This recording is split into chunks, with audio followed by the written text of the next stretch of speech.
যে আল্লাহকে ছেড়ে এমন কাকে পাইলা ভাইয়া, যাকে পেয়ে আল্লাহকে ভুলে। এই জন্য আজকে কিশোর যুবক ছেলেরা, বাপ, এতগুলো নওজোয়ান ছেলে, আমি অনুরোধ করছি, প্রিয় সন্তান আমার, ভাই আমার, বন্ধু, নওজোয়ান, আমি অনুরোধ করলাম, আল্লাহর কসম, এই পৃথিবী যদি আরো 1000 গুণ ডেভেলপ হয়, আধুনিক হয়, উন্নত হয়, এরপরও মনে রাখো যে সেজদার মধ্যেই ইমানদারের সম্মান, ইজ্জত, মর্যাদা, গোলামির মধ্যে, আল্লাহকে মানার মধ্যে মুসলমান পরিচয় দিয়ে সেজদা না করলে পৃথিবীর সবটা তোর কপালে পায়ের নিচে আসলেও তুই লাঞ্ছিত হবি, অপমানিতই হবি, ইজ্জত পাবি না। সম্মান মিলবে না, না ফরমান। বাতের থালাতে ইজ্জত না, 1 লাখ টাকার চাকরির মধ্যে ইজ্জত। সম্মান ইউরোপে না, সম্মান আমেরিকায় না, সম্মান আল্লাহর গোলামির মধ্যে। ইজ্জত আল্লাহর গোলামির মধ্যে। হযরত ওমর রাদিয়াল্লাহু তাআলা আনহু বলতেন, আমরা কিতাবে পড়ছি, হযরত ওমর রাদিয়াল্লাহু তাআলা আনহু সাহাবীদের সামনে এরকম মসজিদের মিম্বরে বসে বলতেন, শুনো, আমি সেই ওমর, মক্কায় যে আমি একটা মহিলার বকরি চড়াইতাম নির্ধারিত পারিশ্রমিকে। তিনি বলেন, আমি এত বোকা ছিলাম যে কোনোদিন আমার ওই মহিলা মনিবের বকরি সন্ধ্যাবেলায় আইসা যতগুলো নিয়ে গেছিলাম সকালে, অতগুলো সন্ধ্যা আইসা গুন্না বুঝাইয়া দিতে পারতাম না। ডেইলি 2-4টা 10টা হারাই লাইতাম, আমি গুন্না রাখতে পারতাম না। কয়টা ছাগল ঠিক করে গুনে রাখতে পারতাম না। আমি উমর, আমি সেই উমর। কিন্তু ইসলাম আজকে আমাকে এমন দামি বানাইছে, ইজ্জত দিছে, আজ সেই উমর আদা জাহানের বাদশাহী করে। আজ আমার নামে বাঘে ছাগল 1 ঘাটে পানি। সেই উমর, ইসলাম তাকে দামি বানাইছে, কোরআন তাকে দামি বানাইছে, নবী সাল্লাল্লাহু আলাইহি সাল্লামের অনুসরণ তাকে দামি সম্মানিত করেছে। এই জন্য দোস্ত, এই চুলের ফ্যাশন তোমারে দামি বানাবে না। এই নারীর আসক্তি জীবনে সুখ আনবে না। এই মোবাইলের সীমাহীন ব্যবহার ইজ্জত আসবে না, ইজ্জত আসবে না। আল্লাহ তাআলা কোরআনুল কারীমের মধ্যে বলছে, ওয়ালিল্লাহিল ইজ্জাতু ওয়া লিরাসূলিহি ওয়া লিল মুমিনিন। ইজ্জত আল্লাহর জন্য, ইজ্জত রাসূলের জন্য, ইজ্জত ঈমানদার মুমিনের জন্য। আল্লাহকে মানার মধ্যে ইজ্জত। এজন্য সমস্ত ছেলেকে বললাম, ভাইয়া, নিজের জীবনের হিসাব লাগাও, নিজের জিন্দেগির হিসাব লাগাও। প্রত্যেকেই আমরা নামাজের মতো এত বড় মূল্যবান নিয়ামত আমরা যেন ছেড়ে না।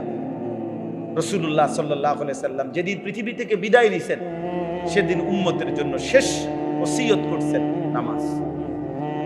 নবীজি শেষ উম্মতকে দেখে হাসি দিছিলেন, সেই হাসিটা হলো ফজরের নামাজে মসজিদে নববীতে। পুরা মসজিদে নবীজি সাহাবীদেরকে দেখছিলেন ফজরের ওয়াক্ত। এখনো আজকের এই দিনেও, আমি এই দিনকেও দেখাইছি। আমি তো হজের থেকে আসছি 2-3 দিন হয়েছে, মঙ্গলবার দিন সকালবেলা আসছি, আজকে হলো শুক্রবার। তো মদিনা শরীফ থেকে আসছি। তো রাসূলুল্লাহ সাল্লাল্লাহু আলাইহি সাল্লামের রওজা শরীফের এই যে পাশ দিয়ে মসজিদে নববীর অংশ, যে ছোট্ট কাটা আছে, এখনো একটা ছোট্ট আমরা ছিদ্র আছে, এইটুকু জায়গা এর পাশে, আপনি যেখানে রিয়াজুল জান্নাত এখানে, ওইখানে এইখান দিয়ে নবীজি সাল্লাল্লাহু আলাইহি সাল্লাম ফজরের ওয়াক্তে সোমবার দিন রবিউল আউয়াল মাসে যেদিন ইন্তেকাল করছে, ওই দিন মসজিদে এত অসুস্থ ছিলেন যে উঠতে পারতেছিলেন না। হযরত আয়েশা রাদিয়াল্লাহু তাআলা আনহাকে, স্ত্রীকে বলছেন, আমারে তোমার কনুইয়ের মধ্যে ঠেস দিয়া বসাও, আমি দেখবো আমার উম্মতের নামাজ, আমার সাহাবীদের নামাজ। হযরত আবু বকর সিদ্দিক ইমামতি করতেছিলেন ফজরের নামাজের। আল্লাহর নবী এই ছিদ্রটা দিয়া, ফাঁকাটা দিয়া, এটা এখনো কাটা আছে, মানে এটা আটকানো না, এখান দিয়ে নবীজি দেখে শেষবারের মতো মুচকি হাসি দিছেন আর বলছেন, আয়েশা, আমার 23 বছরের মেহনত সার্থক। আমি গত 23টা বছর আয়েশা অনেক রক্ত ঝরাইছি, পাথরের আঘাত সয়েছি, দান শহীদ করেছি। কত বেলা আমি ঠিক মতো খাইতে পাই নাই আয়েশা, পেটে কখনো পাথর বাঁধছি, ক্ষুধার তাড়নায় কষ্ট পাইছি। খাইয়া না খাইয়া রক্ত ঝরিয়ে দান শহীদ করে 23টা বছর পরে আমি আজ উম্মত আমার সাহাবীদেরকে পুরা মসজিদ ভরা ফজরের নামাজে দেখলাম। আমি তৃপ্ত, আমি খুশি। এরপরেই হাদিসে আছে আল্লাহ নবী সাল্লাল্লাহু আলাইহি ওয়াসাল্লাম আল্লাহর কাছে 2 হাত তুলে নবীজি তখন দোয়া করছিলেন, আল্লাহুম্মা রাফিকাল আ'লা, হে মাওলা আপনি পরম বন্ধুর কাছেই আমি এখন যেতে চাই। আমার আর কোনো আপত্তি নাই, আপনি যদি আমারে নেন আমি আপনি বন্ধুর কাছেই ফিরতে চাই।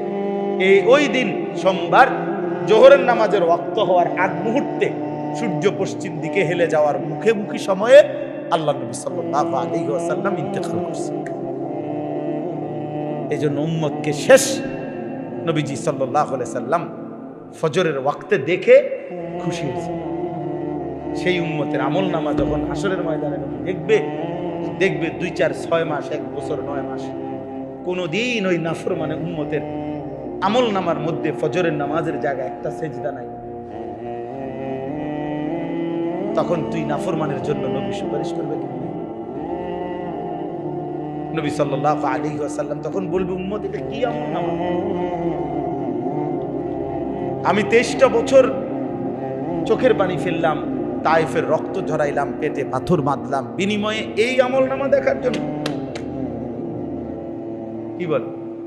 কোন বিদেশ ফেরত বাবা যদি তার ছেলেকে বলে, আব্বা আজ 12টা বছর আমি বিদেশ করে রক্ত পানি করে তোর লেগে টাকা দিলাম, এই নি তোর এসএসসি রেজাল্ট, তুই কেমনে ফেল করলি বাপ? তুই আমার এত কষ্ট, এত টাকা, আমার এত ঘাম বিফলে দিলি। ওই বাবা কি পরিমাণ কাঁদবে? কথা বলেন না কেন? যে আমার 12 বছরের রক্ত পানি করা টাকা তোর জন্য ঢাললাম, বিনিময়ে এই নি রেজাল্ট। তো এই বাবা যদি কাঁদে, রাসূলুল্লাহ সাল্লাল্লাহু আলাইহি সাল্লাম তো তার চাইতে বেশি কাঁদবেন। বলবেন, উম্মত আমার 23 বছরের চোখের পানি, আমার 23 বছরের রক্ত, পেটের ক্ষুধা, বিনিময় এই আমল নামা? ওই ফজরের নামাজ, 5 ওয়াক্ত নামাজ, 30 বছর উম্মত সুদ খাইছো, 40 বছরই মিথ্যা বলে গেলাম, প্রতিদিন হারাম রোজগার করলাম, 40 বছর তোমার ঘরের মধ্যে রঙিন টেলিভিশন, নাচ গান, নর্তকীর ছবি চলতে থাকলো। হায়, কেমনে পারলাম? একবারও মনে পড়লো না? কি জবাব দিবেন? আপনি রেডি করেন। সুপারিশ করবে নবী সাল্লাল্লাহু আলাইহি সাল্লাম। শুনছেন, এটার কেমনে কোনো নিয়ম কানুন নাই নাকি? কথা বলেন না কেন? সুপারিশের কোনো কাগজ কলম নাই, এটার কোনো নিয়ম কানুন নাই না। নবীজি তো এটাই বলে গেছে যে উম্মত মৃত্যু পর্যন্ত তুমি চুরি, বাটপারি, মিথ্যা, নাফরমানি করতে থাকো, আমি আল্লাহ নবী সুপারিশ করে তোমারে জান্নাত বুঝাই দেব। এই তো না? এটাই তো বলছে মাওলানা। তো বিষয়টা কি? আমরা কি বুঝছি? আমাদের অনেকের বুঝ এটা যে নবী বলে গেছে সুপারিশ করো, চলো নাফরমানি করতে থাকো, কোনো অসুবিধা নেই, উনি তরাইয়া দিব। এর অর্থ এই? তা তাইলে এত আমল, এত মেহনত, এত চোখের পানি, এত কিছুর বর্ণনা, এত কোরআনুল কারীম নাজিল করা, রাসূলুল্লাহ সাল্লাল্লাহু আলাইহি ওয়াসাল্লামের 23 বছরের এই দিবানিশির মেহনত কি দরকার ছিল? কি দরকারটা ছিল কি? এটা তো খ্রিস্টানদেরও আকীদা, জানেন? এটা খ্রিস্টানদের বিশ্বাস এইটা যে ঈসা আলাইহিস সালাম আছে, আমাদের ঈসা নবী আল্লাহর পুত্র, নাউজুবিল্লাহ। যে আমাদের খ্রিস্টানদের যত অপরাধ সবকিছু উনি কাঁধে তুলে নিবেন, উনি আল্লাহ থেকে মার্জনা করায় নিবেন, আমাদেরকে নিষ্পাপ করে দিবেন। এটা না ঈসাইয়াত? আপনি খবর নেন? আল্লাহ আমাদেরকে বুঝ দান করেন। অতএব চলেন আজকে এই প্রসঙ্গটা আমরা লম্বা করে বললাম। অনেক ছেলে, মাশাআল্লাহ, অনেক ছেলে, আমি তো ভাবতেই পারি নাই এটা একটা বড় সড়ো মাহফিলের সমপরিমাণ। আলহামদুলিল্লাহ, আলহামদুলিল্লাহ। আল্লাহ তাআলা প্রতিটা নওজোয়ানকে কবুল করে নেন। প্রিয় নওজোয়ান, প্রিয় কিশোর, আগামীর পৃথিবীতে ইসলামের জন্য, ইমানের জন্য, আল্লাহর দ্বীনের জন্য, ইমাম মাহদির পক্ষে লড়বার জন্য, দাজ্জালের বিরুদ্ধে জিহাদের জন্য তোমরাই রেডি হও ইনশাআল্লাহ। আল্লাহকে রাজি করো, সেজদা করো, গোলামি করো, তাইলে আল্লাহ তোমার দ্বীনের কাজে নেবে ইনশাআল্লাহ। ইনশাআল্লাহ আল্লাহ তাআলা তৌফিক দান করে, আল্লাহ কবুল করে নেন। আমি যে আয়াতটা পড়ছি, এবার আয়াতের তর্জমা বলি, তাইলেই আমার কথা শেষ। সূরা বাকারার 3টা আয়াত, 200, 201, 202, এই 3টি আয়াত আমি আপনাদের কাছে পড়ছি। এই সংক্ষেপে আর শুধু তর্জমা বলি। আল্লাহ তাআলা বলতেছেন, ফাইদা কাদাইতুম মানাসিকাকুম, আল্লাহ তাআলা বলেন, যখন হজ্জের যাবতীয় কাজ তোমাদের সমাপ্ত হয়। এই শব্দের 3 অর্থ। এই 1 নম্বর অর্থ এটা। 2 নম্বর অর্থ হলো যখন কুরবানির যাবতীয় কাজ তোমাদের সমাপ্ত হয়। 3 নম্বর, যখন নির্ধারিত ইবাদত তোমাদের সম্পূর্ণ হয়, শেষ হয়। আল্লাহ বলেন, হজের কাজ শেষ করার পর, অথবা কুরবানির কাজ শেষ করার পর, অথবা যে কোনো নির্ধারিত ইবাদত। নির্ধারিত ইবাদত বলতে বোঝায়, যেমন নামাজ, এটা একটা নির্ধারিত সময়ের ইবাদত। মাগরিবের নামাজ আপনি আপনার মন মতো পড়লে হইতো না। 5 ওয়াক্ত নামাজ আপনি একটা সুবিধা মতো পড়ে নিলে হইতো না। প্রত্যেকটা নির্ধারিত ওয়াক্ত, ঠিক কিনা? এরকম জাকাত আপনি বছরে একবার হিসাব করেই আপনারে জাকাত দিতে হবে। হিসাব ছাড়া আইডিয়া করে, হুজুর যে পরিমাণ লুঙ্গি দিছি জাকাত আশা করি আদায় হইয়া একবারে আরো বেশি যাইব না, এত বেশির দরকার না, আমি হিসাব করে বুঝেন নাই কথাটা।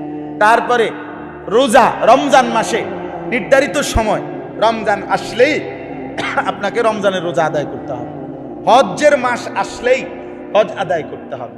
তো নির্ধারিত ইবাদত আদায় করার পর, অথবা হজ আদায় করার পর, অথবা কুরবানি আদায় করার পর, আল্লাহ তাআলা বলেন, স্বাভাবিক সময়ে দিন রাতে তোমাদের বাকি সময়ের ডিউটিটা কি, করণীয় কি?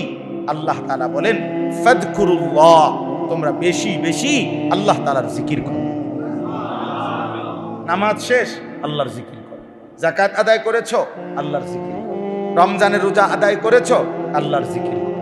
হজ আদায় করেছো, আল্লাহর জিকির করো। কোরআনুল কারীম তিলাওয়াত করেছো, আল্লাহর জিকির করো। দান সাদাকা করেছো, আল্লাহ তাআলার জিকির করো। হাঁটতেছো, উঠতেছো, বসতেছো, চলতেছো, ফিরতেছো, আল্লাহ তাআলার জিকির করো। ফাইদা কাদাইতুম মানাসিকাকুম ফাযকুরুল্লাহ, আল্লাহকে ডাকো।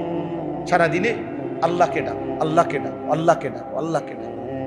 কি পরিমাণ আল্লাহকে ডাকো? আল্লাহ বলেন, কাযিকরিকুম আবাআকুম আও আশাদ্দা যিকরা। আল্লাহ তাআলা বলেন, তোমরা তোমাদের বাবা দাদা, তোমরা তোমাদের বংশধর ফ্যামিলি, তোমাদের আশপাশে একে অপরকে যে পরিমাণ ডাকাডাকি করো, কমপক্ষে ওই পরিমাণ আল্লাহকে ডাকো, অথবা আশাদ্দা যিকরা, তার চাইতে বেশি পরিমাণ আল্লাহকে ডাকো। আমরা মানুষ মাত্রই এমন, আমাদের জীবন চলার পথে আমরা কাউকে না কাউকে না ডাকলে আমাদের জীবন চলবে না। আমরা প্রয়োজনের তাগিদে দিবানিশি আমাদেরকে ডাকতে হয়, কখনো মাকে, কখনো বাবাকে, কখনো স্ত্রীকে, কখনো ছেলেকে, কখনো মেয়েকে, কখনো ভাই, কখনো বোন, কখনো কাস্টমার রে, কখনো দোকানদার রে, কখনো অটোওয়ালা রে, কখনো সিএনজিওয়ালা রে। মানে চলতে হইলেই বন্ধুকে, আপনজনকে, পড়োশীকে, মুসাফিরকে, পথিককে, কাউকে না কাউকে আমাদের দিবানিশি কি করতে হয়? ডাকতে হয়, কাজ করার জন্য, জীবন চলার জন্য। তো আল্লাহ তাআলা বলে, সারা দিনে যত পরিমাণ ডাকাডাকি করো, কমপক্ষে ওই পরিমাণ আল্লাহকে ডাকো, অথবা তার চাইতে বেশি পরিমাণ আল্লাহকে ডাকো। এখন একজন সিএনজিওয়ালা বলুক, সে যে পরিমাণ কাস্টমারকে ডাকছে ওই পরিমাণ আল্লাহকে ডাকছে কিনা? একজন যুবক বলো, তুমি আজকের সারাদিনে বন্ধুকে যতবার ডাক দিছো, আল্লাহকে ততবার ডাকছো। এভাবে আমরা প্রত্যেকে প্রত্যেকের জায়গা চিন্তা করি যে আমি সারাদিনে যে পরিমাণ ডাকছি একে অপরকে, আল্লাহকে ওই পরিমাণ ডাকছি। এই জন্য বললাম, আমার জীবনের সবচেয়ে বড় আফসোস লাগে ওইটা, যে একজন মুসলমান 7 ঘন্টা 8 ঘন্টা চলে যায় আহা আফসোসের বিষয়, সারা দিনে একটা সেজদাও দেয় না, একবার তার জবান দিয়া তার মালিকের নামটা বের হয় না। মানুষের বাচ্চা, মুসলমানের বাচ্চা এত বড় নাফরমান কেন? এত বড় নাফরমান কেন? মুসলমানের ঘরে জন্ম নিয়ে এভাবে আল্লাহকে ভুলে গেল। তোমরা অনেক ছেলে আছো বাবা, যারা 8 ঘন্টা 10 ঘন্টা হয় মোবাইলে নয়তো বন্ধুদের সাথে আড্ডা দিতে থাকো, গল্প করতে। কি কথা কইছো এই 8 ঘন্টা? একটা কথাও হয়তো দরকারি না। আহারে আজে বাজে মাইয়ার কথা, ফুলার কথা, অসভ্য কথা, নোংরা কথা, জিনা বেবিচারের কথা, কুরুচিপূর্ণ কথা, যে কথাগুলো কুত্তা বললেও লজ্জা পাবে, শুকরে বললেও লজ্জা পাবে, এমন জঘন্য, এমন নিকৃষ্ট কথা বন্ধুদের আড্ডায় আজে বাজে ফালতু কথা, অথবা মোবাইলের আড্ডায় বাজে কথা। কিন্তু 7-8 ঘন্টা 10 ঘন্টা চলে গেছে, মুসলমান সন্তান নাফরমানের মুখ দিয়ে একটা বার আল্লাহ, এটাও এ কেমন আফসোস। অথচ আল্লাহ তাআলার ওয়াদা, বান্দা তুমি আমাকে ডাকবা যতবার, আল্লাহ বলছে আমি তোমাকে ডাক দেব ততবার। ফাদকুরুনি আযকুরকুম, তুমি ডাকবা আমাকে, আমিও ডাকবো তোমাকে। বান্দা বলবে আল্লাহ, আরশ আজিম থেকে আল্লাহ বলবে বলো না বান্দা। বান্দা জমিন থেকে বলে আল্লাহ আল্লাহ, আল্লাহ ডাক দিয়ে বলে লাব্বাইক ইয়া আবদি, বান্দা আমি হাজির, বলো না কি চাচ্ছ বান্দা, কি চাচ্ছ বলো। প্রত্যেকবারই আল্লাহ জানতে চায়। হাদিসের মধ্যে আছে, আল্লাহর কোন বান্দা যদি আল্লাহকে অনবরত ডাকতে থাকে, বারবার বলতে থাকে আল্লাহ আল্লাহ আল্লাহ আল্লাহ আল্লাহ, আল্লাহ তো বলতে থাকে বলো না বান্দা কি চাচ্ছ। কিন্তু বান্দা কিছুই চায় না, শুধুই আল্লাহকে ডাকে। খোদার কসম বন্ধু, হাদিসে আছে একটা পর্যায়ে আল্লাহ নিজেই তখন বলে বান্দা বুঝেছি, তুমি আমারে ডাকতে মজা পাচ্ছ, ঠিক আছে বান্দা তুমি আমার জিকির করতে থাকো, আমি আল্লাহকে ডাক দিতে থাকো, আমি আল্লাহই তোমার যাবতীয় প্রয়োজন পূরণ করতে থাকি। মান শাগালাহু যিকরি আন মাসআলাতি আতাইতুহু আফদালা মিম্মা উতিয়াস সাইলিন। আল্লাহ বলেন, আমার যেই বান্দা আমারে ডাকতে ডাকতে আমার কাছে চাইতে ভুলে গেছে, চাইতে আর সময় পায় নাই, যতজন চাইয়া চাইয়া যা কিছু নিছে, আমার জিকিরকারী বান্দাকে আমি তার চাইতে বেশি দিয়ে দেব। আল্লাহ বলেন চাইবা কি, আমি তো জানি তোমার কি লাগবে। তোমার বিবি অসুস্থ, এটা আমি জানি।